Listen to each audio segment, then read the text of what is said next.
The summer means one thing, that it's hot and humid.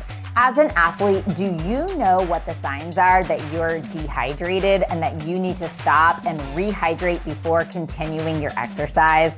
I'm breaking that down for you in this video. The top things you need to know about if you're dehydrated.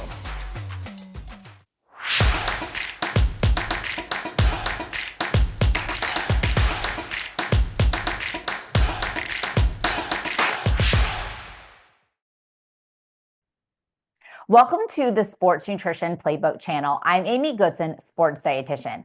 And today I am talking about the 3 things every athlete needs to know about if you're dehydrated.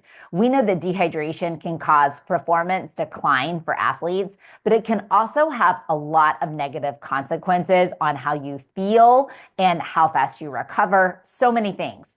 It is your goal to stay hydrated. But if you are finding yourself to be dehydrated, here's 3 things you need to pay attention to. Number 1, what color is your urine? Dark colored urine, apple juice or darker, typically indicates dehydration. Your goal is to start your training session well hydrated with a urine color of pale yellow to clear. If it's darker, you need to drink more before you start exercising. If you notice your urine being dark during a training session, take some time to stop and hydrate, and then make sure you put extra emphasis on rehydrating post-workout. The second thing you need to pay attention to is if you're starting to experience muscle cramps, feeling dizzy, or really fatigued. That is typically also a sign that you are becoming dehydrated.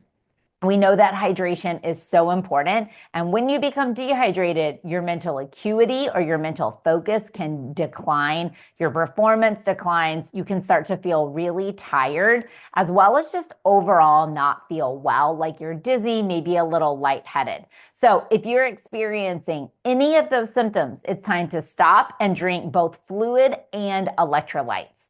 Electrolytes are going to be essential because when you sweat, you lose fluid, but you're also losing sodium and potassium or electrolytes. So your water should have electrolytes in it, or you should be drinking a sports drink.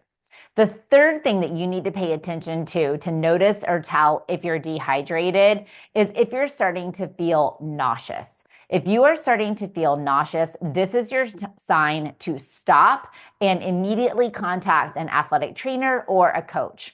When you start to feel sick, this could be a sign that you are experiencing more extreme dehydration, especially if that nauseousness is coupled with dizziness, fatigue, headache, and dark urine. That is a sign that you are dehydrated and you need to contact your athletic trainer as soon as possible. Stop exercising and start hydrating immediately. We know that dehydration can cause lots of problems and lots of athletes ignore it. When we're in these hot, humid summer months, you have to pay more attention to your hydration status. We know that in the heat, your sweat rate is typically increased about 10 to 20%. That's a lot. That means you're losing more fluid and more electrolytes. So if you don't want to succumb to the negative consequences and performance decline that dehydration can cause, be sure you know these signs, you're paying attention to these signs if you're experiencing them, and that you start your training session hydrated. Continue drinking at least 5 to 10 ounces of water or sports drink throughout your training session, and then immediately start rehydrating after. If you'll stay on top of your hydration, you're going to feel better and perform stronger during your workouts and your training sessions. I'd love to hear how you stay on top of your hydration during the hot summer months. So leave me a comment. Be sure to like the video and subscribe to our channel so that you can stay up to date with all of our fueling tips.